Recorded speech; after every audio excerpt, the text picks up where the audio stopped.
Assalamualaikum warahmatullahi wabarakatuh.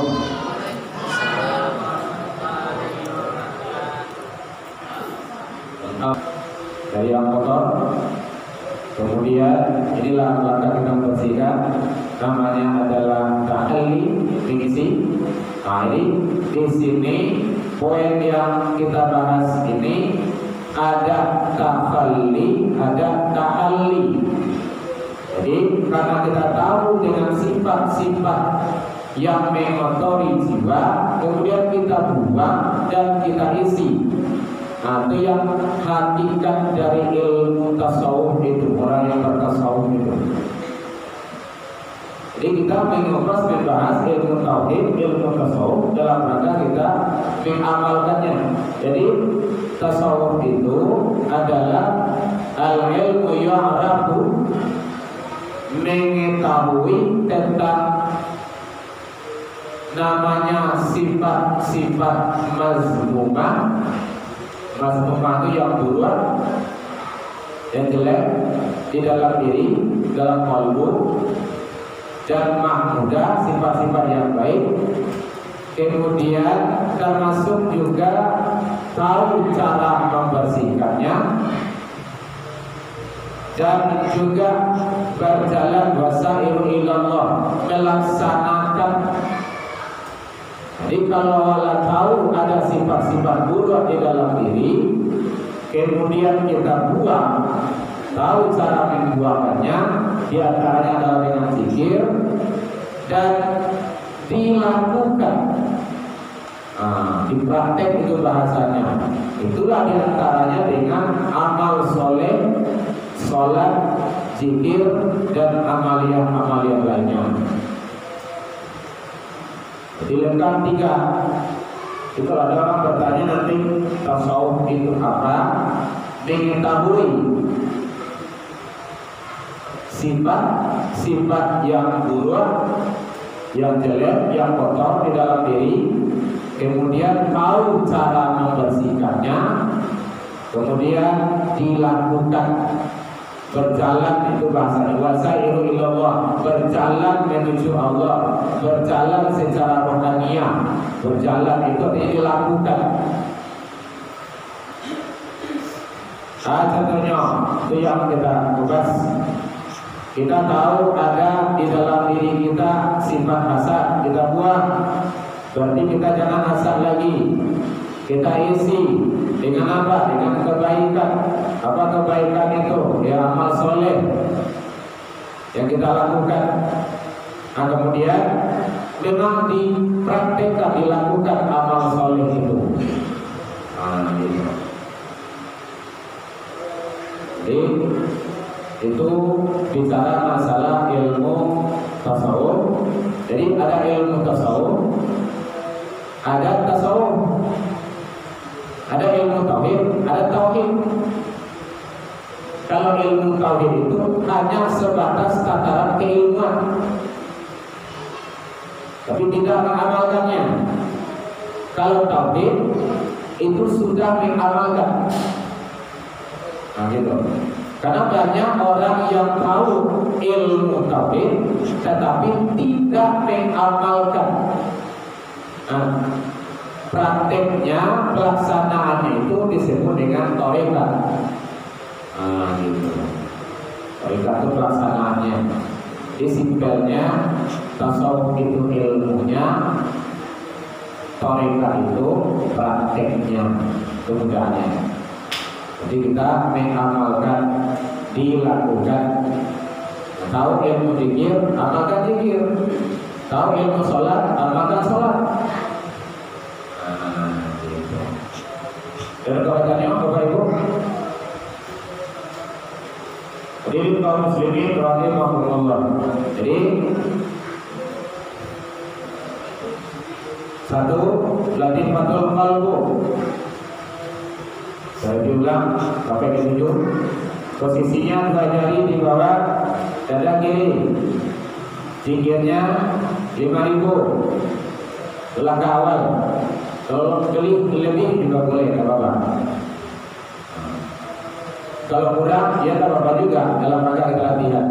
Tapi kalau ingin merasakan nikmatnya ibadah itu, coba kata saja, La ilaha illallah, La ilaha illallah, La ilaha illallah. Nikmati.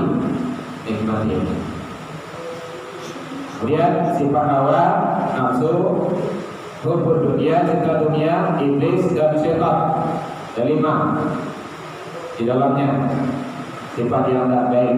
Kemudian kalau kita banyak berzikir, setidaknya 5.000 itu atau lebih dari 5.000 itu juga ada apa, maka akan masuk iman, Islam, tauhid, ma'rifat dan sifat-sifat malaikat. Dari mana? Yang kedua, itunya latifatul ruh. Posisinya 2 jari di bawah dada kanan. Zikirnya ada 1000. Sifat yang ada di dalamnya lobo atau apa?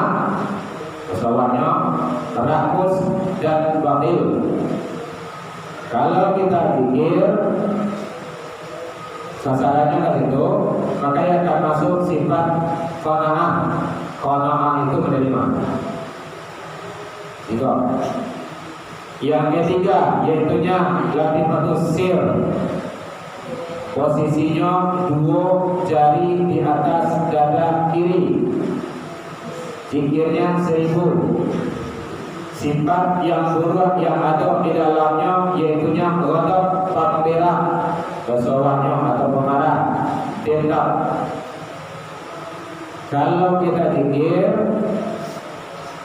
ingatan kita dari hati qalbu sanibari kita itu ke latifatul sir itu, maka yang akan masuk adalah pengasih dan penyayang serta lemah lembut. Biasakan gitu. Kemudian yang keempat, latifatul khafi. Posisinya 2 jari di atas dada kanan, dari dada kiri. Sifat yang ada di dalamnya hasad atau dengki, dan juga termasuk munafik. Orang-orang munafik itu disinggung salahnya. Kalau berzikir kita bersihkan La ilaha illallah, maka yang akan masuk adalah sifat syukur, ridho, sabar dan tawakal. 4. Kemudian termasuk yang kelima, latifatul akhfa. Letaknya antara 2 dada tengah-tengah sini. Kalau kita zikir bersihkan selalu, maka sifat-sifat yang buruk yang ada di dalamnya itu akan habis, terbakar, terbuang dan akan tersingkirkan. Sifat yang ada dalamnya sifat riya, takabur, ujub, juga merendahkan diri dan sum'ah, mencari nama. Maka kalau kita banyak berzikir itu, maka yang akan masuk adalah ikhlas, khusyuk, kemudian tafakkur, banyak merenung. Tafakkaru fi khalqillah, memikirkan tentang ciptaan-ciptaan Allah. Dan nanti akan kita kaji sifat. Di sini saja itu banyak asma Allah yang ada di sini. Zahir, nampak bu? Berarti ada sifat Allah zahir di sini. Jalih, jelas.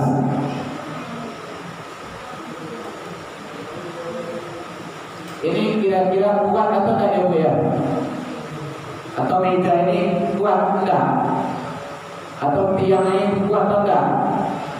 Kuat. Berarti ada sifat Allah di sana qawi. Jadi nanti dalam untuk kaji diri nanti itu. Kalau ngaji hal yang seperti itu, ternyata di mana-mana itu kita selalu bersama Allah.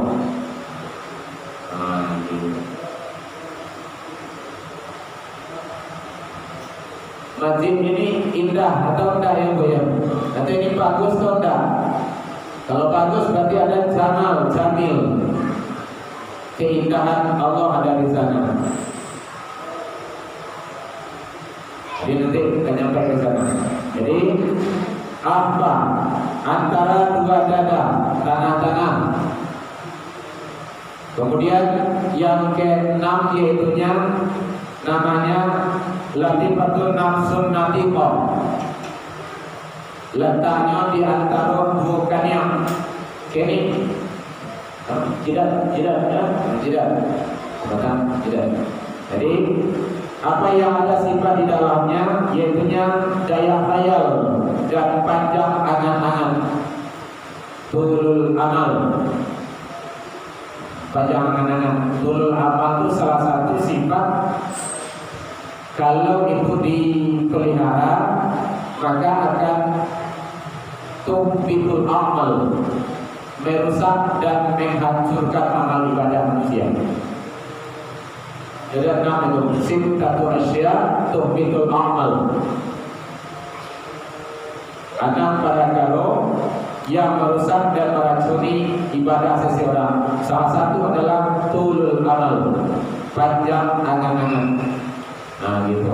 Jadi kalau yang panjang angan-angannya, daya hayalnya tinggi, nah itu sarangnya itu adalah latifatul nafsun natiqah, antara dua kening.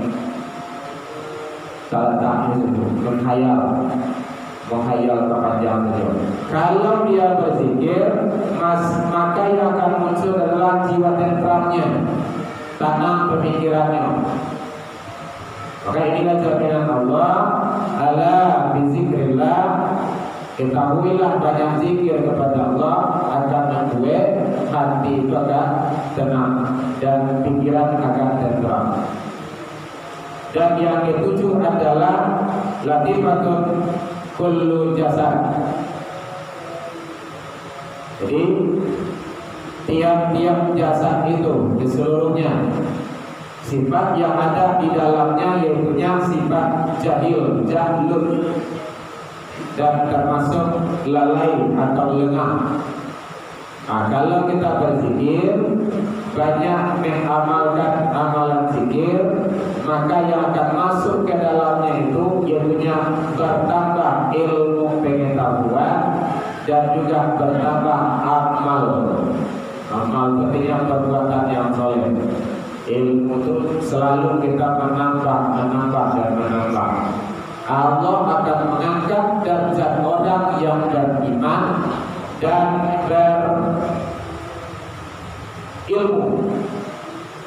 Jadi ada amal tadi, amal soleh, ada ilmu. Itu jaminan Allah. Yarfa'illahul ladina amanu satu minkum walladina utul ilma dua. Allah akan mengangkat derajat seseorang yang beriman dan berilmu. Gitu. Ternyata ilmu itu sangat penting. Makanya syarat diterimanya syahadat seseorang hamba itu salah satu ilmu bil ilmi diketahui. Kalau tidak diketahui maka syahadat seseorang tersebut masih dalam tanda tanya, tinjauan ilmu tauhid. Bapak Ibu hadirin kaum muslimin, ini tingkatan-tingkatan nama-nama yang ada di dalam kawasan ilmu tauhid. Semuanya itu adalah ilmu dalam rangka ma'rifatullah. Semuanya adalah dalam rangka kita selalu taqarrub ilallah dengan amal soleh kita. Bapak Ibu hadirin kaum muslimin rahimakumullah. Jadi tentu sangat penting bagi kita ilmu tersebut dalam rangka kita untuk selalu menjalankan amal soleh karena seiring dengan itu tidak terpisahkan. Makanya dalam riwayat ada dijelaskan setan mau masuk, iblis mau masuk ke dalam masjid, ingin mengganggu orang yang sedang beribadah, orang sedang sholat, ingin diganggu oleh iblis. Kemudian karena ada sisi orang yang sedang tidur, akhirnya dia tak jadi masuk. Ternyata orang yang sedang tidur itu adalah orang yang berilmu. Gitu. Jadi iblis lebih takut kepada orang yang berilmu sedang tidur ketimbang orang yang tidak berilmu, orang jahil, orang bodoh yang sedang ibadah. Itu kesimpulan riwayatnya. Sekali lagi, iblis lebih takut kepada orang yang berilmu lagi tidur ketimbang kepada orang yang sedang beribadah tapi bodoh. Bodoh itu jahil, tidak berilmu. Jadi penting ilmu itu.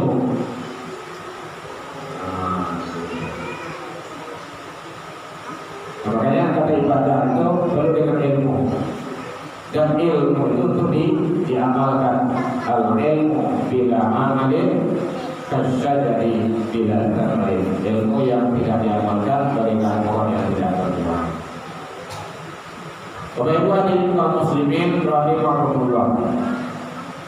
Jadi ini dalam rangka kita membersihkan dari dosa batin. Semuanya itu adalah tersembunyi, berada di dalam diri seseorang hamba. Kalau kita tidak ketahui, maka kita akan susah untuk membersihkannya. Kalau kita sudah tahu, maka tinggal pelaksanaannya lagi untuk membersihkannya. Jadi intinya di sana kita banyak membaca zikrullah. Inilah yang disampaikan Allah. Ya ayyuhalladzina amanu dzkurullah dzikran katsira. Hai orang yang beriman, banyaklah berzikir kepada Allah dengan sebanyak-banyaknya. Bukratan wa asila, pagi dan petang, qiyamah wa qu'udan wa ala junubihim, sambil tegak, sambil duduk, sambil berbaring, kita selalu zikrullah, kontak kepada Allah Subhanahu wa ta'ala. Jangan sampai hati orang kosong, karena kalau kosong nanti akan datang daya-daya nantinya, daya mengisi. Gitu. Kalau mau komen kami mulut kita silakan. Tidak mau komen kami panik mulut waktu ya kalbu saja. Gitu. Kalbu kita selalu berkata. Karena semuanya itu akan menjadi saksi dan akan dipertanggungjawabkan. Al-Quran Surat Al-Isra, Inna sam'a, sesungguhnya pendengaranmu, wal basar, penglihatanmu, wal fuad, hatimu, kullu, tiap-tiap semuanya itu karena aku mas'ulah, akan diminta pertanggungjawaban oleh Allah Subhanahu wa ta'ala. Ya Bu ya. Jadi kita biasakan kalau kita selalu dalam kontak, dalam zikrullah. Jangan sampai kosong. Sedang di mana saja kita. Dia sedang berjalan, sedang duduk, mau tidur. Malahan siapa yang tidur menjelang zikir, tertidur di dalam zikir, maka sepanjang tidur dianggap zikir. Insyaallah, kenapa itu? Kecuali kalau tidur itu di hadapan televisi, itu lain. Siapa yang tidur di depan TV, maka sepanjang tidur dengan TV. Kadang-kadang kalian. Jadi diawali. Makanya kadang-kadang mimpi buruk awal bagai pesawat dia di kampung mimpi buruk gitu kan, ingin terjun di tempat ngomong sekali, dan tinggi sekali. Nah itu kalau ini setan semua. Iblis. Karena tidak kita awali kita itu dengan menyerahkan. Makanya Bismika Allah, dengan nama Engkau ya Allah, ahya, aku hidup, wa apa, dan aku mati. Hanya apa besok pagi dan jagolai aman. Kita sudah menyerahkan kepada Allah. Itu setidaknya. Kadang-kadang kita kadang tahu. Kita lihat orang malam kita tidur malam. Tapi kita sudah serahkan semuanya kepada Allah. Makanya jangan sampai lupa baca doa itu. Bismika Allah. Dia pendek cepat, tapi kadang sering terabaikan. Nah kalau di kampung aku dulu orang tua kalau untuk ilallah. Pernah aku tanya tuh, aku tuh ilallah tuh. Sawana intinya illallah itu sawana, tapi dia ilallah kan. Kalau teruskan saja. La ilaha illallah sebenarnya itu illallah karena Allah sebenarnya. Tapi mungkin orang kampung orang tua dulu sudah terbiasa illallah ya. Makanya doa sudah diajarkan oleh Rasulullah Sallallahu Alaihi Wasallam. Bismika Allahumma ahya wa bismika biasakan baca doa itu agar kita selalu dalam kawasan Allah Subhanahu wa taala. Yang kita ditakdirkan Allah tidak berumur panjang, kita sudah menyerahkan semuanya kepada Allah Subhanahu wa taala, hidup dan mati kita. Menyembah memang ditakdirkan Allah, kita jago pagi belia. Bersyukur. Alhamdulillahilladzi ahyana ba'dama amatana. Segala puji bagi Engkau ya Allah, ahyana, yang telah menghidupkan kami, ba'dama, sesudah kami, amatana, mati. Di segala puji bagi Allah yang telah menghidupkan awak beliau, tujuh awak lebih beliau. Sesudah awak mati, bila awak mati, karena Allah ternyata tidur itu dalam mati. Tidur itu adalah mati. Kalau tidak mati asli ya dia matilah gitu. Tapi yang jelas, tak kala kita tidur itu roh kita dalam genggaman Allah. Kalau seandainya lupa kembali, ya udah jasad kita tidak ada rohnya lagi. Selesai sudah. Gitu. Makanya alhamdulillahilladzi ahyana, jangan lupa itu. Biasa kita itu tapi jangan lupa. Tanpa syukur ke Allah.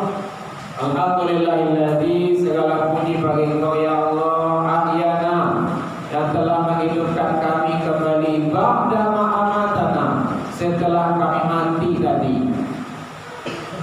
Yang pertama mati, baca sebelum awal lalu masuk baca tiga, itulah seperti itu. Gitu. Jadi jangan lupa selalu bersyukur kepada Allah. Kita sebagai orang tua, mama-mama kita, bapak-bapak, kalau lalu jodohnya ingin selalu alhamdulillahilladzi, kalau ingin Allah, bismika Allahumma ahya, biasakan kayak gitu. Walaupun awak ada sakama jodohnya ingin baca doa kalau nampak awak membaca dulu, itu kan bimbingan orang tua. Ini dalam rangka kita kebiasaan. Bapak Ibu hadirin kaum muslimin rahimakumullah. Jadi tingkatan kita sudah masuk dalam pembersihan rohaniah. Itulah yang disampaikan oleh Allah pada aflaha man zakkaha itu. Beruntunglah orang yang mensucikan jiwanya. Nah, mari kalau kita sudah tahu ilmunya, kita amalkan dalam rangka kita agar jiwa kita, rohaniah kita, qalbu kita tetap selalu bersih, taharah secara hakikatnya. Bapak Ibu hadirin kaum muslimin rahimakumullah, ada yang akan didiskusikan, yang akan ditanyakan? Jadi ilmu tasawuf, ilmu tauhid itu sangat penting sekali. Makanya benarlah disampaikan oleh Imam Malik, apa kata beliau, man taqaqqaha bi ghairi tasawufin taqassah. Siapa yang hanya ahli ilmu fikih, ilmu syariat tanpa bertasawuf, dia itu adalah fasik. Fasik itu artinya dia penyeleweng agama. Wa man tasawufin, siapa yang hanya ahli tasawuf saja, bighairi, tanpa dia mengetahui taqaqqah ilmu fikih, ilmu syariat, tazandak, maka dia itu zindik. Zindik itu penyeleweng agama. Nanti bisa dia mengada-ada dan benar nantinya. Wa man jama'a bainahuma, siapa yang menguasai keduanya, maka faqad tahaqqaq, maka sungguh itulah yang sebenarnya. Jadi antara ilmu tasawuf, ilmu tauhid dengan ilmu syariat, ilmu fikih tidak bisa dipisahkan.